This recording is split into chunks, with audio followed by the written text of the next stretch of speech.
మరియు ఈ విధమగు భక్తులు దేహరూపమగు అలంకారము యొక్క మరియు ఈ విధమగు భక్తులు దేహరూపమగు అలంకారము యొక్క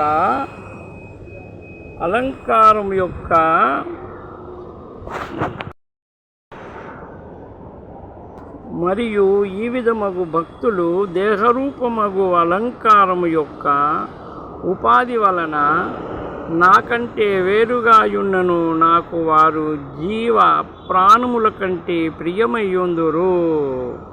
జ్ఞాన అభ్యాసము చేయువారు కర్మనిష్ఠులు, తపస్సులు మొదలగు భిన్నములగు యోగ్యత గల వారు ఎవరైనను వారిలో నా భక్తుడు ఒకడే నాకెట్లు ప్రియమయ్యుండునో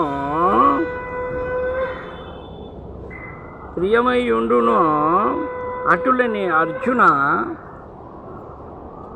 భక్తజనుల సముదాయములో ఎవరు గీతా ప్రవచనము చేయుదురో వారు మాత్రమే జగత్తంతటిలో నాకు ప్రియులయ్యుందురు. ఈశ్వరుడనైన నాయందు ప్రేమ నుంచి ఎవరు స్థిరాచిత్తముతో గీత యొక్క నిరూపణను చేయుచుందురో వారు భక్తుల సభకు భూషణాభూతులగుదురు. నావ పల్లవము వలె అంతఃకరణమును రోమాంచితమునర్చు మంచు వాయువు వలన వృక్షములు ఊగుచుండునట్లు శ్రోతల సముదాయమును ఆనందముచే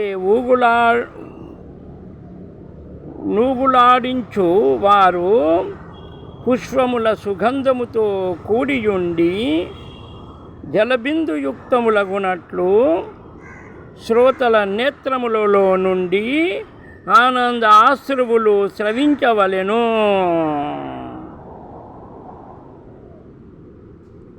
కోకిలముల వలె మాధుర్యమగు కంఠముతో శ్రోతల నోటి నుండి భగవన్నామమును గర్జనగా చేయించు గీతా ప్రవచనకారులు అనగా నా భక్త రూపమగు ఉద్యానవనమునందు ప్రవేశించు వసంతం వలె శోభింతురు. లేక ఆకాశమునందు చంద్రోదయమైనచో చకోర పక్షులకు జన్మ స్వార్థకమైనదని తోచును.